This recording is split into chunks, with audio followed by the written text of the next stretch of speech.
natin sinasabing totoo, pero yan yung mga nababasa natin. Baka meron silang sources din sarili doon sa loob ng Kamara. Alam mo na, Admar, nakakalungkot. 3 taon pa lang itong administrasyon na ito, pati mga congressman, natatakot. Diba? Nakakalungkot dahil kung titingnan mo ang kasaysayan ng mababang kapulungan, ang dami diyang matatapang na tumatayo. Kahit nag-iisa lang, tumatayo. Pero dito, nakakalungkot. Dahil yung pagsasanib ng puwersa ng makakaliwa at ng kasalukuyang nag-uuri, nakakalungkot dahil makita mo kung sinong tumayo at pumalakpak pa sa House of Representatives at nakangiti. Kung ikaw ay politiko, makikita mong masakit yung ma-impeach. Kahit sino. Pero yung impeachment na iraram down sa atin, nakakalungkot.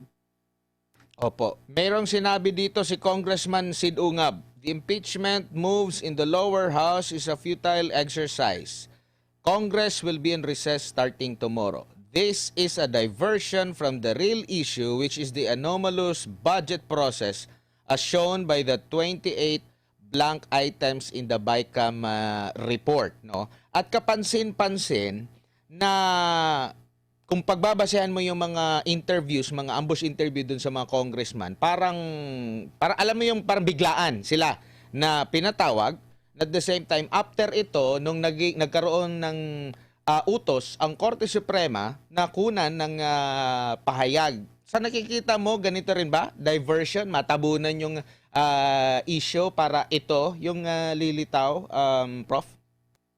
Oo, yan ay dahil nga ganyan na ang kanilang nakagawian. 'Di ba?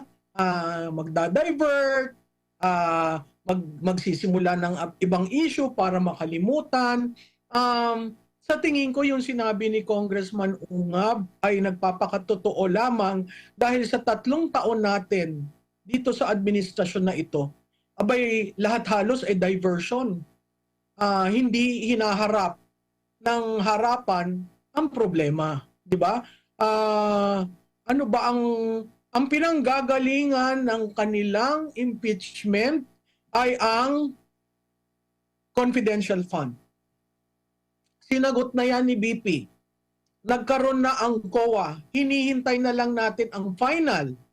Imagine mo ma-impeach ang isang presidente sa haka-haka ng ilang congressman na ang COA ay against sa ginawa niya. 'Di ba? Imaginein mo 'yan. Tapos linimit lang sa kanya ang confidential fund samantalang ilang ahensya ng gobyerno ang may confidential fund. Ibig mong sabihin, bukod tangi lamang pagkakamali ay ang nagkakamali ay si BP, 'di ba? At ang higit sa lahat, dinivert rin naman nila yung attention. Sino bang nag-request at sino bang nag-approve ng release? Hindi naman si DBM Secretary.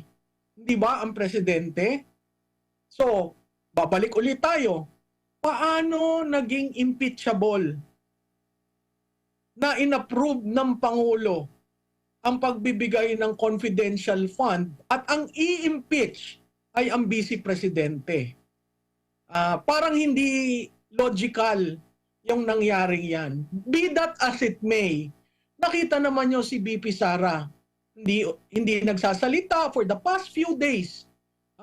She just does his governance. Samantalang itong mga kinatawan ay very telling.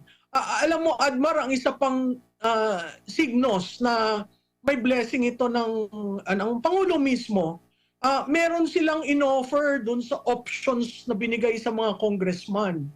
Merong pondong i-release for later release o merong FLR. No? Yang may pondong for later release, ibig sabihin manggagaling yan sa approval ng Pangulo.